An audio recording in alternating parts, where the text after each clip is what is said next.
I developed a practice called forward guidance. Time out. So he's trying to say that when the financial crisis hit in 2008, his genius created this process. But how could he have done that if the Federal Reserve was already using this in 2004?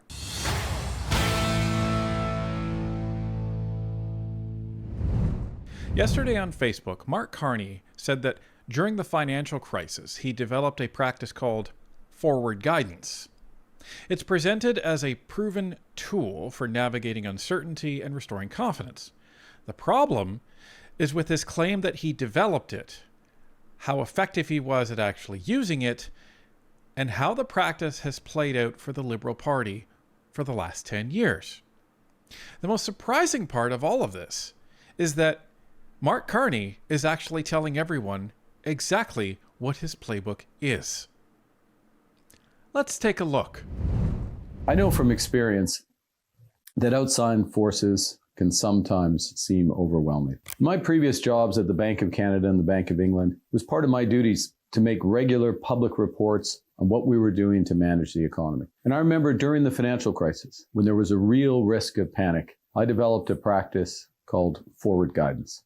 It was designed to assure people that however difficult the situation seemed on any given day, that we were acting, and importantly, that we would continue to act with overwhelming force against our problems until they were solved. And that's the spirit I'm talking to you about today. Time out. Okay. I developed a practice called forward guidance.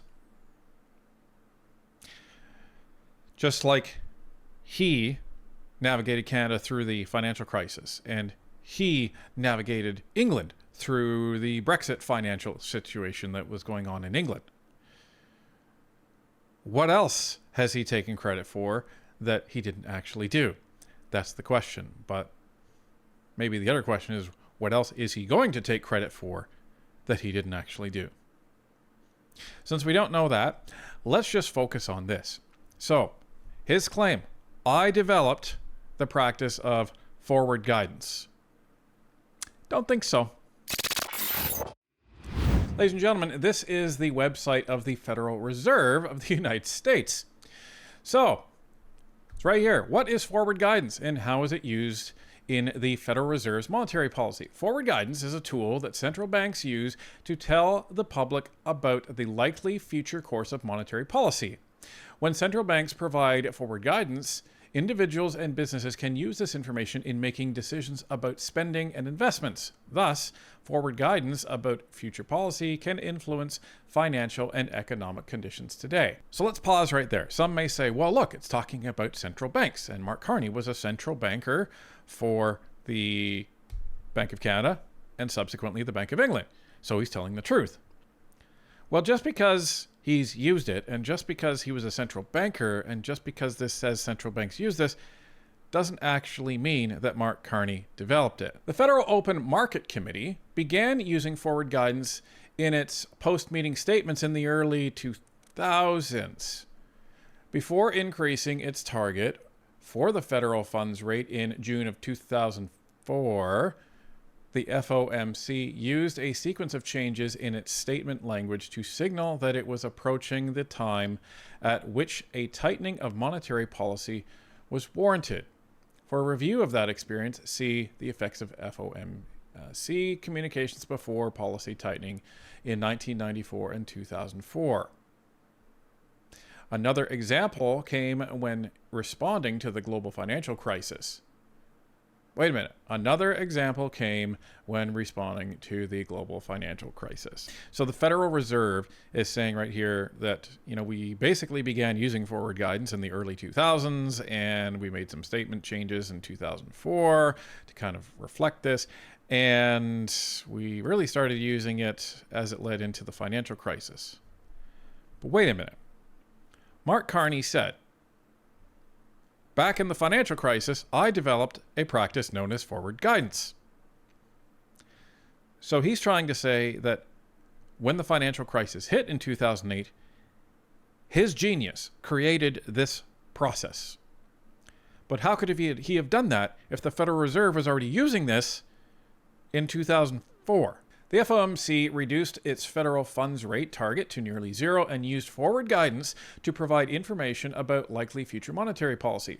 The federal funds rate is the primary tool to conduct monetary policy and the rate that banks pay for overnight borrowing in the federal funds market.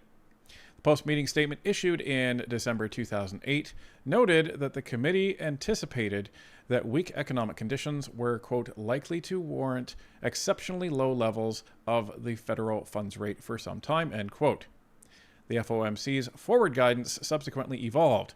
Eventually, the committee's guidance indicated that the future path of the federal funds rate would depend upon how economic conditions changed. So, this does not reference Mark Carney at all, because you would think that it would if all of a sudden a brilliant economist who has, according to him, done everything and should be given credit for everything, created this amazing new tool and implemented it during the financial crisis. Why wouldn't he be referenced here?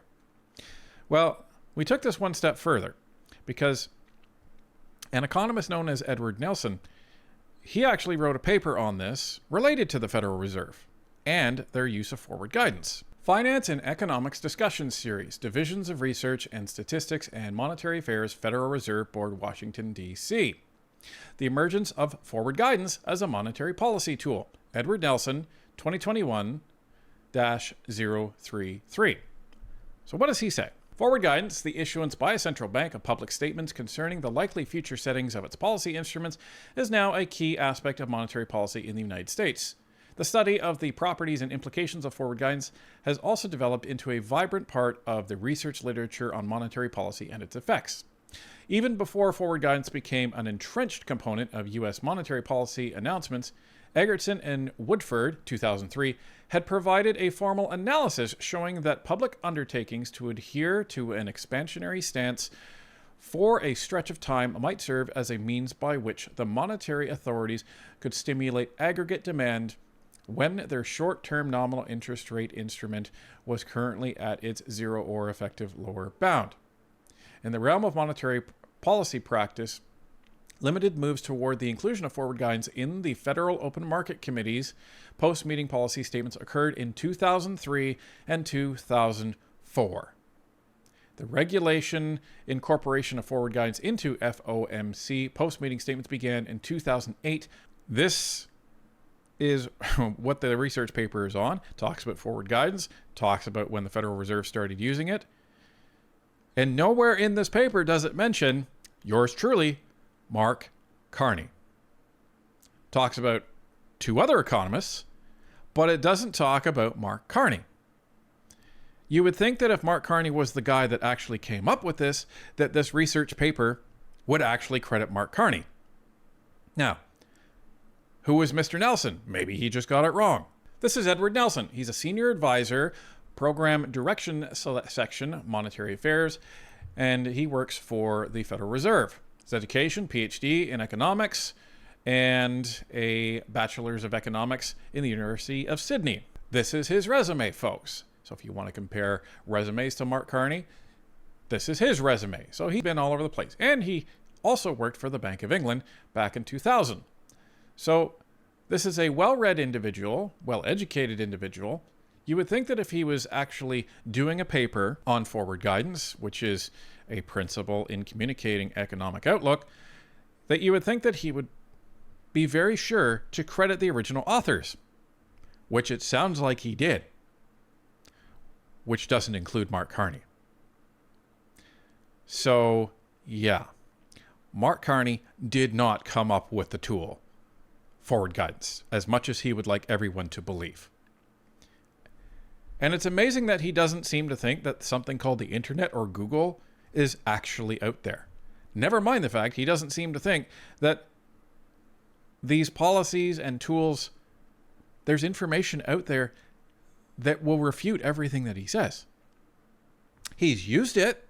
He tried to brand it and change it and morph it, but it doesn't mean he came up with it. But we wanted to take one step further. He said that he used this back in the financial crisis and later in the Bank of England. Well, let's see what the BBC, which is not exactly a conservative stronghold, has to say about Mark Carney and using this magical tool that he quote-unquote developed. Mark Carney, what legacy will he leave the Bank of England? This is in March of 2020. Mr. Carney will leave the bank more open and diverse than when he joined in July 2013, but his tenure has not been without controversy. Here are some of the changes that happened on his watch. Predicting the future. The world was very different in 2013. In the UK, economic growth was gaining traction, but unemployment was still high, at close to 8%. This led to speculation about the timing of the first post-crisis interest rate rise. The bank believed the economic recovery needed more time to take hold. It wanted to reassure people that borrowing costs would not rise anytime soon, even if growth picked up. Mr. Carney had previously done this in Canada, which became the first G7 nation to raise interest rates after the global crisis. So the bank's Monetary Policy Committee that sets interest rates tried something similar. It said it wouldn't even start thinking about rate rises until unemployment fell to 7%. He's taking this practice that he developed and he's implementing it in England. Okay, fine. So we actually found a video of Mark Carney still working at the Bank of England back in 2015, where he was releasing a statement and an update as to what the bank was doing. Pay close attention to what he says. The risk to this projection lies slightly to the downside in the first 2 years, reflecting those global factors I outlined at the start. And that's consistent with a market view that may assign some risk to a sharper deterioration in global conditions. Underlying those projections are significant judgments in a number of areas, as described in the report. In any of those areas, developments might easily turn out differently, with implications for growth and inflation, and therefore for the appropriate stance of monetary policy. In reflecting that, there's a range of views amongst MPC members about the balance of risk to inflation relative to the best collective judgment that is presented in this report. But all members agree that, given the likely persistence of the headwinds weighing on the economy, when bank rate does begin to rise, it's expected to do so more gradually and to a lower level than in recent cycles. This guidance is an expectation, not a promise, and the actual path of bank rate will follow over the course of the next few years will depend on economic circumstances. Okay, so there was a bunch of $10 language and $12 language in there, but I just want you to hone in on the words, this is an expectation, not a promise. What he's essentially saying in this statement is, listen, so we have a strategy, and we have a strategy that we're not actually assigning to one person because we're not actually confident on this, because there's conflicting opinions as to the risk profile of this. So basically, in this Monetary Policy Committee, everyone's discussing, he's a part of this, and they can't really come to a consensus on how risky this strategy is going to be. But we can all just come to the consensus that, when we do raise our bank rates, our interest rates, it's going to be gradual and it's not going to jump up. Now, the approach that we're taking, there is a downside, there's a risk, and that depends on global factors. So if I sum up everything he's saying, what he's saying is, okay, here's our strategy. If anything goes wrong with it, and there's definite risk to this, it's not our fault. It's what's going on out in the global economy. But if it does work, it's all our idea. Does that sound familiar? Sounds familiar to me. And then he goes on to say, oh, and by the way, everything that I'm saying, this is expectation. It's not a promise that this is going to happen. It's just, expectation. We'll come back to that. But unemployment started falling much faster than the MPC / Mark Carney had anticipated, quickly dipping below the 7% threshold. David Miles, a bank policymaker between 2009 and 2015, was in favor of the policy at the time.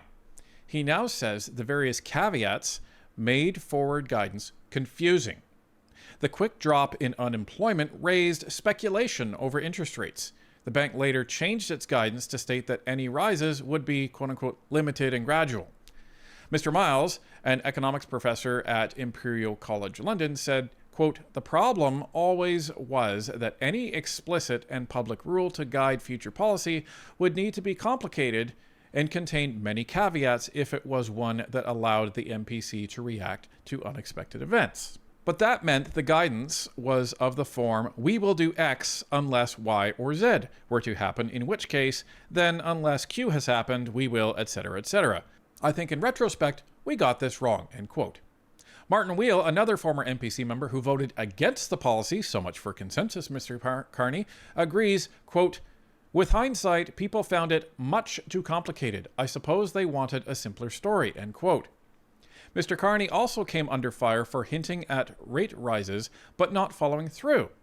MP Pat McFadden famously compared the bank to an, quote, "unreliable boyfriend," end quote, for sending mixed messages to British households. Mr. Carney has stressed all guidance is based on a, quote, "expectation, not a promise," end quote, with interest rate decisions always data dependent. Ladies and gentlemen, this is fascinating that Mark Carney, on a Facebook post in 2026, is A, coming out and saying he invented a policy that he never did, that he used it effectively in the financial crisis for Brexit and the Bank of England, which he didn't do, and that when he was called out and under fire for how badly that policy was actually doing, his response was, well, it's an expectation, not a promise. As in, you can't hold me to account on anything that I'm saying because I'm just saying what our expectation is. It's not my fault if things actually don't turn out the way we want.